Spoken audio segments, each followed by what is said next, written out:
তোমার চলে যাওয়ার কথা ছিল, তুমি চলে গেছো। আমার হারানোর কথা ছিল, আমি হারিয়েছি, কিন্তু পার্থক্য শুধু এইটুকু, আমাকে ভালোবেসে তুমি অল্প একটু সময় হারিয়েছো, আর এই অল্প সময়ের আমি আমার পুরা জীবনটাকে হারিয়ে ফেলেছি।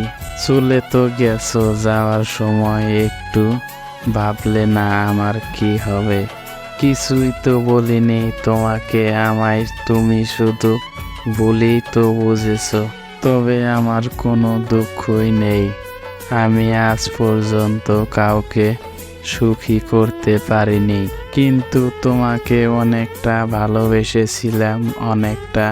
এতটুকু ভালোবাসার বিনিময়েও এই প্রতিদানটা কখনো আশা করিনি। দুঃখের সময়ের সুখের কথা মনে করার মতো দুঃখ আর কিছুতেই নেই। জন্ম আনন্দময়, মৃত্যু শান্তিময়, শুধু এই দুটির মধ্যে স্মরণটাই বেদনায় ভরা।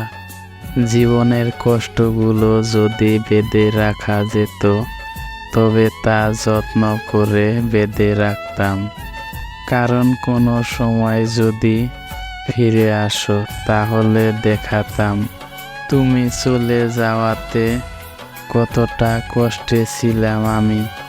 জীবনে একটা দারুণ স্বপ্ন ছিল, শুরু না হইতে ভেঙে গেল। একটা আশার প্রদীপ ছিল, জ্বালাতে গিয়ে নিভে গেল। একটা প্রিয় মানুষ ছিল, পাওয়ার আগেই হারিয়ে গেল। সুখ বলে দুঃখ রে, তুই কান্দিস কেন বল? কার কারণে তোর চোখ থেকে আসে শুধু জল?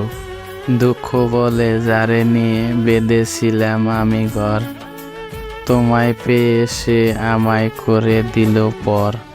কিছু কিছু কথা আছে বলতে পারি না, এমন কিছু কষ্ট আছে সইতে পারি না, এমন কিছু ফুল আছে তুলতে পারি না, আর এমন একটা মনের মানুষ আছে বলতে পারি না। নীরবে ভিজে যায় চোখের পাতা, কষ্টের আঘাতে বেড়ে যায় বুকের ব্যথা। জানি না এভাবে কাটাতে হবে কতদিন, আমার এই জীবনে কি আসবে না সুখের দিন। আমি সত্যি ব্যর্থ, কারণ আমি কখনোই তোমাকে বোঝাতে পারি নাই আমি তোমাকে কতটা ভালোবাসি। সবারই জীবনে তো প্রেম আসে, কেউ হয়তো ভালোবাসার মানুষটিকে নিয়ে স্বপ্ন দেখে জীবন কাটিয়ে দেয়, আবার কেউ কেউ বাস্তব জীবনেই ভালোবাসার মানুষটির উপস্থিতি উপভোগ করার সৌভাগ্য অর্জন করে।